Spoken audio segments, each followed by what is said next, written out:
Hi everyone, welcome back to SB Biology classes. Today we start our next video of Say the Unit of Life. यानी कि आज के इस class में हम शुरू करने जा रहे हैं एक दूसरे वीडियो लेक्चर को जो है cell the unit of life का सेकेंड पार्ट सेल थियरी। इस क्लास में हम देखेंगे कि सेल थियरी किसने दिया था और उसने क्या चीजें बताई सेल थियरी के बारे में। फर्स्ट ऑफ ऑल बेटा, अगर मैं बात करता हूं, सबसे पहले मैं थोड़ी थोड़ी पॉइंट्स को यहाँ पर लिख करके आपको समझाना चाहूंगा। देखिए, सबसे पहले अगर मैं बात करता हूँ तो सेल थियरी दिया किस किस वैज्ञानिक ने था। तो सेल थियरी की अगर मैं बात करता हूँ तो सेल थियरी, ठीक है, सेल थियरी तीन वैज्ञानिकों ने दिया था। तीन वैज्ञानिकों ने कौन कौन थे? तीन वैज्ञानिकों में कौन कौन थे उस वैज्ञानिकों के नाम में बात करता हूं। तो पहले हैं आपके स्लाइडेन, ठीक है, स्लाइडेन। दूसरे हैं आपके स्वान, ठीक है, दूसरे हैं आपके कौन? स्वान। और तीसरे हैं रोडाल्फ विरकोच, ठीक है, रोडाल्फ विरकाउ की अगर हम बात करते हैं तो ये तीन वैज्ञानिक है और तीन वैज्ञानिकों ने मिलकर के क्या किया था? सेल थियरी को दिया था। अब इसने बताया क्या था वो भी जान लीजिए। स्लाइडन और स्वान की अगर कॉमन स्टेटमेंट की बात करते हैं तो इन दोनों के कॉमन स्टेटमेंट जो थे वो ये थे कि ऑर्गेनिज्म चाहे यूनिसेलुलर हो, चाहे वो मल्टीसेलुलर हो, चाहे वो प्लांट हो, चाहे वो एनिमल हो, सबके सब बने होते हैं सेल से। किससे बने होते हैं? सेल से। रोडाल्फ विरकोच की जो कॉमन स्टेटमेंट थी वो क्या थी? रोडाल्फ विरकोच ने कहा कि कोई भी सेल हो, चाहे वो प्लांट का हो, चाहे वो एनिमल का हो, अगर वो नया बन रहा है तो नया सेल अपने पुरानी सेल के कारण ही बनता है। यानी कि जो पुरानी सेल होती है, जो ओल्ड सेल होती है, ओल्ड सेल में क्या होता है? सेल डिवीजन होता है और इस सेल डिवीजन से क्या होती है? न्यू सेल का फॉर्मेशन होता है, नए सेल का निर्माण होता है। ये चीजें बताई थी रोडाल्फ विरकोच ने। अब चलते हैं हम एनसीईआरटी की लाइन बाय लाइन, वहां पर समझते हैं कि किस वैज्ञानिक ने क्या चीज बताई और क्या चीजें हैं।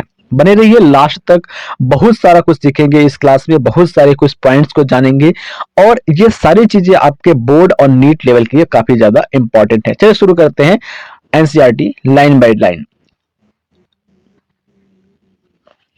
फर्स्ट ऑफ ऑल यहां पर देखिए, मैं ले लेता हूं एक रेक्टेंगल बनाने के लिए शेप। चलिए यहां पर देखते हैं। सबसे पहले मैं बात करता हूं तो यहां पर लिखा क्या हुआ? Cell theory. सेल थियरी को क्या कहते हैं? कोशिका सिद्धांत कहते हैं। अब इसमें क्या है? इन 1838 Matthias Schleiden, a Greek botanist, examined a large number of plant and observed that all plant are composed of different kind of cell, ठीक है, डिफरेंट टाइप ऑफ सेल। कुल मिला जुला करके मैंने जो आपको पहले बताया वो ये है कि जो आपके स्वान वैज्ञानिक, सॉरी स्लाइडेन नाम के जो वैज्ञानिक थे, उन्होंने क्या किया? 1838 ईस्वी में अपने एक्सपेरिमेंट को स्टार्ट किया। किसके ऊपर? प्लांट के ऊपर, ठीक है, प्लांट के ऊपर उन्होंने क्या किया? अपने एक्सपेरिमेंट को स्टार्ट किया और उन्होंने ऑब्जर्व किया कि जो प्लांट होता है, ठीक है, जो प्लांट होता है वो क्या होता है? प्लांट जो होता है वो डिफरेंट टाइप के, ठीक है, डिफरेंट काइंड ऑफ सेल्स के बने होते हैं, ठीक है, अलग अलग प्रकार के क्या होते हैं? सेल से बने होते हैं। ये चीज उन्होंने बताया, ठीक है। और वो सेल जो होते हैं वो एक साथ मिलकर के क्या करते हैं? टिश्यू का फॉर्मेशन करते हैं, ठीक है। देखिए, जो सेल होता है, जैसे मान लेते हैं ये एक सेल है, अब ये सेल क्या कर लिया? ग्रुप बना लिया। इस तरीके से सेल का क्या हो गया? ग्रुप बन गया। जब सेल ग्रुप बन गया तो क्या हो गया? ये सेल से बन गया टिश्यू, ठीक है, सेल से क्या बन गया? टिश्यू बन गया। तो उन्होंने यही बताया कि जो सेल होता है वो ग्रुप्ड होकर के टिश्यू का फॉर्मेशन कर लेता है और एक प्लांट का निर्माण होता है, ठीक है। आगे की पॉइंट में देखते हैं, तो आगे की पॉइंट में क्या कहा गया है उसको भी देखते हैं। तो आगे की पॉइंट में बताया गया है कि at about the same time, यानी कि उसी समय, किस समय? 1838 ईस्वी में जब स्लाइडेन काम कर रहे थे तब, उसी समय क्या था? थियोडर, ठीक है, थियोडर स्वान। यानी कि अगर हम बात करें तो स्लाइडेन जिस समय काम कर रहे थे उसी समय 1839 ईस्वी में, ठीक है, 1839 ईस्वी में, यानी कि हम बात कर रहे हैं जो स्वान थे उन्होंने 1839 में अपना काम शुरू किया और वो ब्रिटिश के जूलॉजिस्ट थे। कहाँ के? ब्रिटिश देश के रहने वाले जूलॉजिस्ट थे। और उन्होंने किया क्या, पहले उसको देखते हैं। ठीक है, ब्रिटिश के जूलॉजिस्ट थे। उन्होंने क्या किया, स्टडी किया different type of animal cell, अलग अलग प्रकार के एनिमल सेल के बारे में उन्होंने स्टडी किया। एंड रिपोर्टेड, और उन्होंने बताया डेट की cell had a thin outer layer, जो सेल होता है उसके पास क्या होता है, एक पतला आउटर लेयर होता है, ठीक है, today known as the plasma membrane, ठीक है। यानी कि स्लाइडेन और स्वान ने दो चीजें बताई। जो स्लाइडेन थे उन्होंने स्टडी किया किसके ऊपर, उन्होंने स्टडी किया प्लांट सेल के ऊपर, ठीक है, किसके ऊपर काम किया उन्होंने, प्लांट सेल के ऊपर काम किया, ठीक है। जबकि जो आपके स्वान थे उन्होंने काम किया एनिमल सेल के ऊपर, किसके ऊपर किया, एनिमल सेल के ऊपर काम किया। स्लाइडन ने क्या बताया प्लांट सेल में कि डिफरेंट काइंड ऑफ जो सेल होते हैं वो क्या करते हैं, टिश्यू बनाते हैं, और इस टिश्यू के मिल जाने से क्या होता है, प्लांट का निर्माण होता है। वही दूसरी जगह पर जो स्वान नाम के वैज्ञानिक थे उन्होंने different kind of animal cell के बारे में पढ़ा, डिफरेंट डिफरेंट टाइप के एनिमल सेल के बारे में पढ़ा, और एनिमल सेल के बारे में पढ़ने के बाद उन्होंने बताया कि जो एनिमल सेल होता है, ठीक है, जैसे हम बात करते हैं ये हमारा एक एनिमल सेल हो गया, और इस एनिमल सेल के अंदर क्या होती है, ढेर सारी ऑर्गेनलीस होती है, ये न्यूक्लियस हो गया, यहाँ पर ये माइट्रोकांडिया हो गया, ये गाल्जी बॉडी हो गया, ठीक है, ढेर सारी चीजें होती है, ठीक है, इन सारी चीजों को बताया। साथ ही साथ उन्होंने बताया कि जो एनिमल सेल होता है उसमें क्या होती है, एक आउटर लेयर पाई जाती है, क्या होती है, एक आउटर लेयर पाई जाती है, ये आपकी आउटर लेयर है, और ये आउटर लेयर क्या होती है, बहुत ही ज्यादा थीन होती है, यानी कि बहुत ही ज्यादा पतली होती है, और इस पतली आउटर लेयर को उन्होंने नाम दिया सेल मेम्ब्रेन, जिसको हम प्लाज्मा मेम्ब्रेन भी कहते हैं, क्या कहते हैं, प्लाज्मा मेम्ब्रेन भी कहते हैं, ठीक है। तो स्लाइडेन और स्वान की थियरी तो क्लियर हो गई। आगे चलते हैं, आगे की लाइन को जानते हैं, आगे की लाइंस में क्या है उसको देखते हैं। देखिए आगे की लाइंस की बात कर रहे हैं।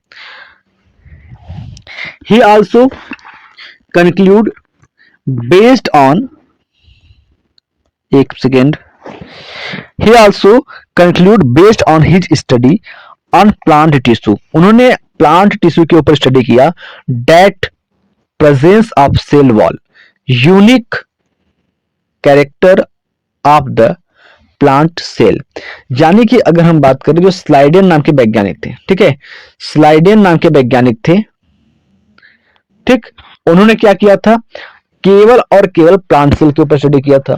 वही दूसरी ओर जो आपके स्वान नाम के वैज्ञानिक थे, वो स्वान नाम के जो वैज्ञानिक थे वो प्लांट सेल और एनिमल सेल दोनों के ऊपर स्टडी किए, और दोनों के ऊपर स्टडी करके उन्होंने एक निष्कर्ष निकाला, एक कंक्लूजन निकाला कि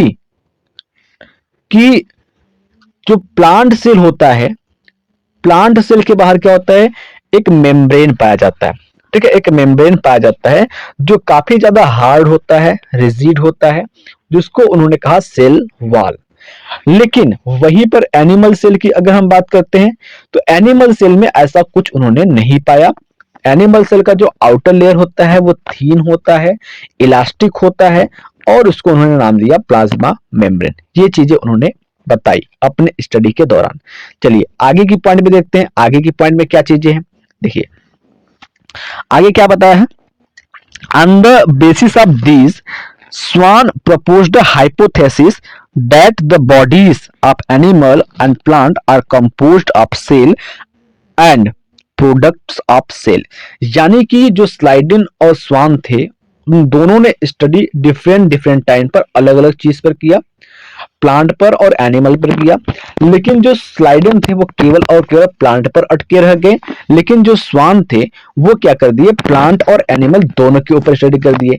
दोनों के ऊपर स्टडी करने के बाद जो स्वान नाम के वैज्ञानिक थे उन्होंने क्या किया, एक हाइपोथेसिस प्रपोज किया, यानी कि एक थियरी दिया और बताया कि बोथ एनिमल एंड प्लांट, ठीक है, जो एनिमल और प्लांट होते हैं वो दोनों के दोनों क्या होते हैं, बने होते हैं सेल से और उसके सेल के प्रोडक्ट से, जैसे न्यूक्लियस, माइट्रोकांडिया, गाल्जी बॉडी, इन सभी चीजों से।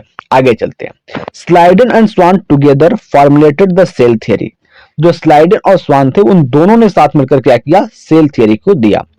This theory however did not explain as to how new cell were formed। यानी कहने का मतलब ये है कि स्लाइडेन और स्वान ने सेल थियरी तो दे दिया, ठीक है, लेकिन स्लाइडेन और स्वान के द्वारा जो सेल थियरी दिया गया था वो थियरी क्या कर रहा है, वो थियरी क्या कर रहा है, वो ये चीज नहीं बता पा रहा है कि जो एक नया सेल होता है, ठीक है, जो एक नया सेल होता है जो कि पुराने सेल से बनता है, ठीक है, ये बात उन्हें नहीं पता था जो कि हमें आज पता है।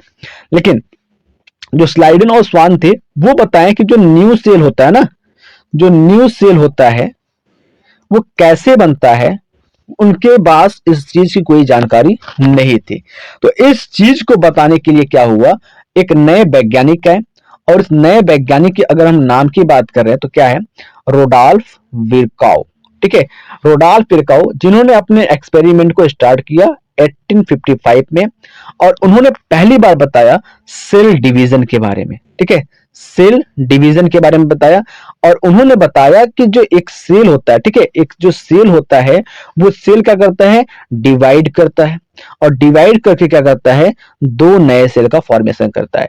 यानी कि इस तरीके से यहां पर पता चलता है कि जो एक ओल्ड सेल होता है, ठीक है, जो एक ओल्ड सेल होता है वो डिवाइड करके टू डॉटर सेल का फॉर्मेशन करता है, टू डॉटर सेल का क्या करता है, वो फॉर्मेशन करने का काम करता है, ठीक है। एक मिनट, वो क्या करता है, डॉटर सेल के फॉर्मेशन का कार्य करता है, ठीक। ये चीजें किसने बताई, रोडोल्फ विरकोस ने बताई। चलिए आगे के पॉइंट्स को देखते हैं। तो आगे के पॉइंट्स में क्या लिखा हुआ है इस थियरी में, उसको समझते हैं। देखिए, जब रोडोल्फ विरकोस ने ये कह दिया कि जो नए सेल्स होते हैं वो क्या करते हैं, सेल डिवीजन के दौरान बनते हैं, तो उस चीज को समझाने के लिए उन्होंने एक शब्द कहा। वो शब्द क्या था उसको भी समझते हैं। उस शब्द में उन्होंने कहा कि ओमनी सेलुला इज सेलुली। कहने का मतलब ये था कि एवरी न्यू सेल, ठीक है, every new cell formed from pre existing cell, यानी कि प्रत्येक नई कोशिका का निर्माण उनकी पुरानी कोशिका से होता है, ठीक है। ही modified the hypothesis of Sladen and Swan, यानी कि जो रोडोल्फ विरकोस थे उन्होंने क्या कर दिया, स्लाइडेन और स्वान के हाइपोथेसिस थियरी को क्या कर दिया, मॉडिफाइड कर दिया और नए सेल थियरी को दिया, ठीक है। अब नया सेल थियरी क्या था, उसके हिसाब से अगर हम बात करते हैं, जो आज के समय है उसके हिसाब से अगर हम बात करते हैं तो उसमें क्या चीजें हैं उसको देखते हैं, ठीक है। अब नए सेल थियरी के अकॉर्डिंग अगर चलते हैं तो जो आपके वैज्ञानिक हैं रोडोल्फ विरकोस, वे क्या कहते हैं कि all living organism are composed of cell and product of cell. ये नया थियरी है कि जितने भी लिविंग ऑर्गेनिज्म होते हैं वो सारे के सारे सेल और सेल के प्रोडक्ट से बने होते हैं। ये वही बात है जो स्लाइडन और स्वान ने बताया था। All cells arise from pre existing cell, यानी कि जितने भी नए सेल होते हैं, ठीक है, जितने भी न्यू सेल होते हैं वो सारे के सारे न्यू सेल क्या होते हैं, ओल्ड सेल से ही बने होते हैं, प्री एग्जिस्टिंग सेल से ही बने होते हैं। सो मैं आशा करता हूं कि आप सभी को ये बातें अच्छे तरीके से समझ में आ गई होगी। तो बने रहिए हमारे साथ अगले वीडियो के लिए, और वीडियो कैसा लगा प्लीज कमेंट में जरूर बताइए, ताकि मैं और ज्यादा मेहनत करके आपके लिए और अच्छे अच्छे तरीके से वीडियो बना सकूं। और हाँ, सबसे जरूरी बात, हम टेलीग्राम पर भी उपस्थित हैं, आप हमें टेलीग्राम पर भी फॉलो कर सकते हैं, और आप व्हाट्सएप चैनल पर भी फॉलो कर सकते हैं, जहां पर मैं पर डे आपको इंपॉर्टेंट चीजें, notes and MCQ quiz, PYQ questions करवाने का काम करता हूं। वीडियो को यहां तक देखने के लिए बहुत बहुत धन्यवाद। मिलते हैं आपसे अगले क्लास में, तब तक के लिए जय हिंद, जय भारत। बने रहिए एएसबी बायोलॉजी परिवार के साथ, और चैनल पर नए हैं तो प्लीज चैनल को जल्दी से सब्सक्राइब करके एएसबी परिवार का एक हिस्सा बन जाइए, ताकि आपको हर क्लास का नोटिफिकेशन बहुत जल्दी जल्दी मिलता रहे।